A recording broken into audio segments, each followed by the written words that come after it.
ആ കേസ് ഒരു തുറുപ്പ് ചീട്ടാച്ച. അതിലെ സിദ്ധുവേട്ടൻ വീഴാനാ സാധ്യത. വീഴുമായിരിക്കും.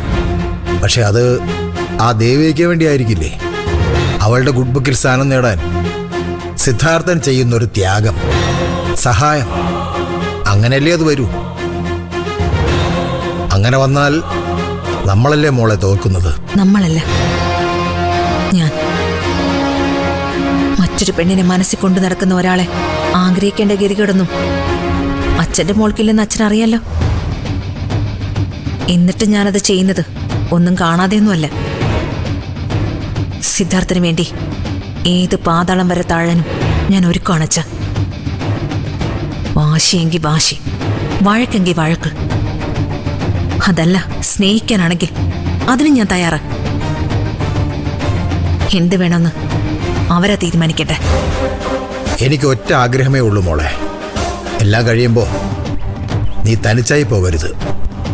നിനക്കൊരു സങ്കടം വന്നാൽ അതെന്നെ കൊണ്ട് താങ്ങാൻ പറ്റില്ല മോളെ. അതുകൊണ്ട് എന്ത് വില കൊടുത്തും നീ അവൻ്റെ മനസ്സ് മാറ്റണം. നീ വിചാരിച്ചാൽ ഇത് നടക്കും. നീ ജയിച്ചാൽ ജയിക്കുന്നത് ഞാനും കൂടെയാ. അതെന്റെ മോള് മറക്കരുത്. ഇല്ലച്ച, എനിക്കറിയാം എന്ത് വേണമെന്ന്. അച്ഛൻ വിഷമിക്കണ്ട. ആ നല്ല വാർത്ത അധികം വൈകാതെ തന്നെ അച്ഛനെ തേടിയെത്തും. കുമ്പിട്ടല്ല, തല ഉയർത്തിപ്പിടിച്ച് തന്നെയാ ഞാൻ ഇവിടെ നിന്ന് ഇറങ്ങാൻ പോകുന്നത്. അന്ന് കൂടെ സിദ്ധാർത്ഥനും ഉണ്ടായിരിക്കും. നമ്മളെ തോൽപ്പിക്കണമെന്ന് പലർക്കും ആഗ്രഹം കാണുമായിരിക്കും.